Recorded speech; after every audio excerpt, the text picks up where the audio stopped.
তো গাইস আমি কিছুদিন ধরে ভাবছি আমি একটা চ্যালেঞ্জ ভিডিও করব। তো কি টপিক নিয়ে করব চ্যালেঞ্জ ভিডিওটা আমার মাথাতে কিছু আসছে না। তো তোমরা কমেন্ট বক্সে জানিয়ে দিও। তো তারপরে চলে আসলাম বাইরে, আর বাইরে সেদিকে আজকে রৌদ্রটা ভীষণই তেজভাবে উঠেছে। তো তারপরে খেয়ে নিলাম সকালবেলা লিকার চা। তো আসল কথা, লিকার চা আমার খেতে ভীষণই খারাপ লাগে, তো কিচ্ছু করে নেই। আজকে ঘুম থেকে তাড়াতাড়ি উঠতে পারিনি, তাই এর জন্য দোকানেও যেতে পারিনি, তার জন্য এখন লিকার চা খেতে লাগলাম। আমার চা খাওয়া দাওয়া কমপ্লিট, তারপরে চলে আসলাম ঘরে।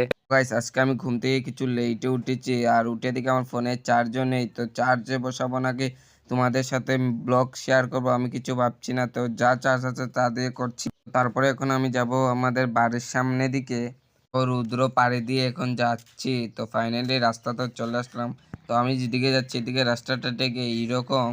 তো আমাদের শনি মন্দিরের সামনে দেখো রাস্তা সাইড করার জন্য মাটি এনে দিয়েছে। আমরা রোজ